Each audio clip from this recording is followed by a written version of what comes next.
welcome to the School of Life. My name is CHIOMA AGWUNOBI. I am your status quo disruptor. Very excited to be here. Always excited to be here.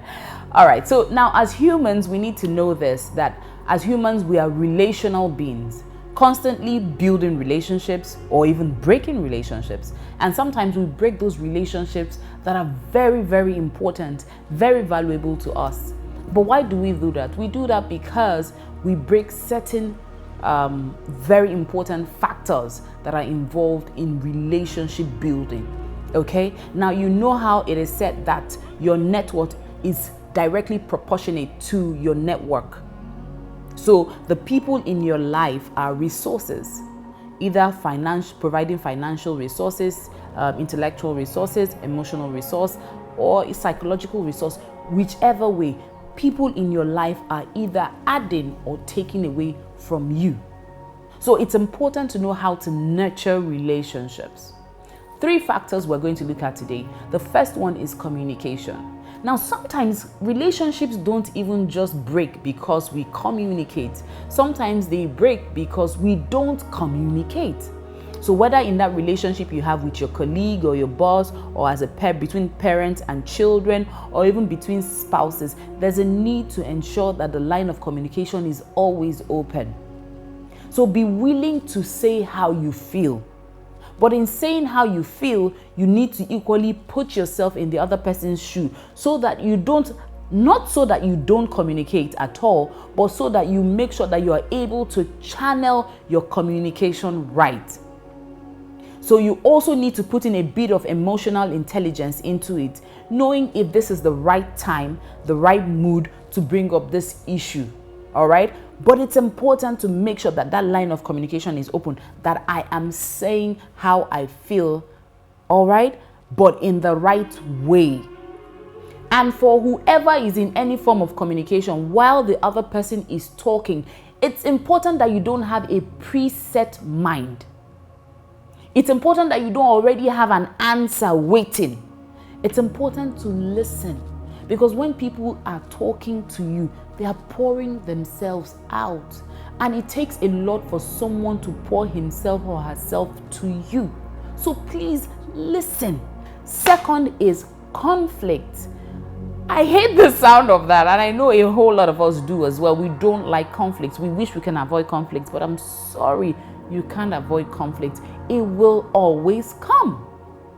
Why? Because whether at work or in marriage or in a business relationship, you are in a relationship with someone who is probably from a different religious background, different political background, from different backgrounds and different walks of life, and we have to work together in the same office, or we have to live together as spouse, as husband and wife. So there is bound to be conflict. So if we cannot avoid conflict, what do?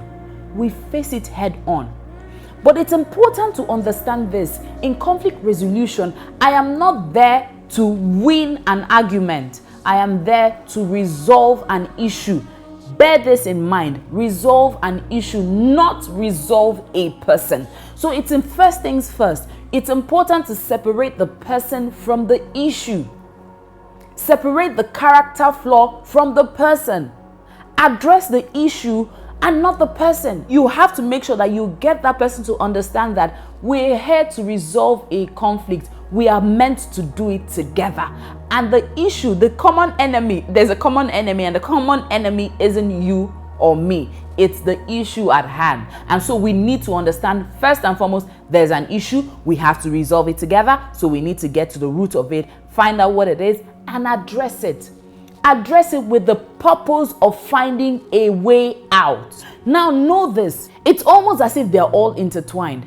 Communication. If I'm unable to communicate, then we cannot resolve the issue. The third one is trust. Trust is the bedrock of any relationship. If I don't trust you as a spouse, then there's an issue. If I'm in a business relationship with you and I don't trust you, then there'll be a problem. The entire relationship, which is the purpose for coming together in the first place, will crumble.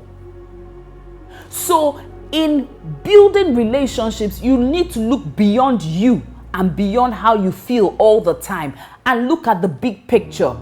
All right, what's the big picture? We're together to build this company. We're together to build this home. We're together to win this contract and to execute it. So that's the big picture.